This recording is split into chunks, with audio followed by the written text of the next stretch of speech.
Shanghai और Beijing जैसे महानगरों में जीवन की गति बहुत तेज है। यहाँ गगनचुंबी इमारतें, व्यस्त सड़कें और 24 घंटे खुली रहने वाली दुकानें दिखाई देती हैं।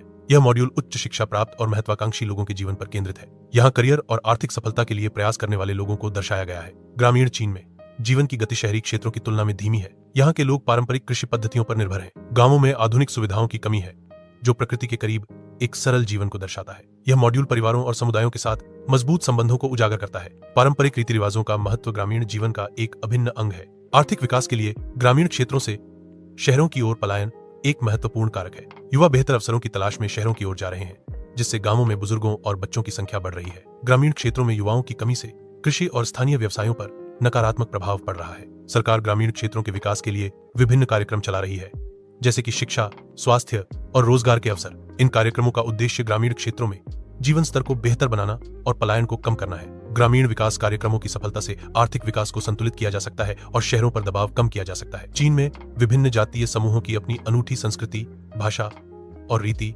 रिवाज है। हान चीनी सबसे बड़ा जातीय समूह है, जिसका प्रतिनिधित्व देश की आबादी का एक बड़ा हिस्सा है। मंगोल, तिब्बती, उइगर और मियाओ जैसे अन्य महत्वपूर्ण जातीय अल्पसंख्यक समूह भी हैं। सरकार जातीय अल्पसंख्यकों के अधिकारों की रक्षा करने और उनकी संस्कृति को बढ़ावा देने का प्रयास करती है। इन प्रयासों का उद्देश्य चीन में सांस्कृतिक विविधता और सद्भाव को बनाए रखना है। पारंपरिक रूप से परिवार को चीनी समाज की सबसे महत्वपूर्ण इकाई माना जाता था। आधुनिकता और शहरीकरण के साथ युवा पीढ़ी अधिक स्वतंत्र हो रही है। शहरीकरण के कारण युवा पीढ़ी के मूल्यों और जीवन शैली में बदलाव आया है। यह परिवर्तन चीनी सामाजिक जीवन में तेजी से हो रहे परिवर्तनों को दर्शाता है। चीन में मोबाइल फोन और इंटरनेट का उपयोग व्यापक है, जो लोगों के जीवन का अभिन्न अंग बन गया है। ऑनलाइन शॉपिंग, सोशल मीडिया और मनोरंजन के लिए चीनी नागरिक मोबाइल फोन और इंटरनेट का उपयोग करते हैं। चीन दुनिया के सबसे बड़े ई-कॉमर्स बाजारों में से एक है, जो ऑनलाइन लेनदेन की उच्च मात्रा को दर्शाता है। चीन में ऑनलाइन भुगतान प्रणाली व्यापक रूप से उपयोग की जाती है, जो नकदी लेनदेन को कम करती है। प्रौद्योगिकी का उपयोग चीन में जीवन के विभिन्न पहलुओं को बदल रहा है, जिससे सुविधा और दक्षता बढ़ रही है।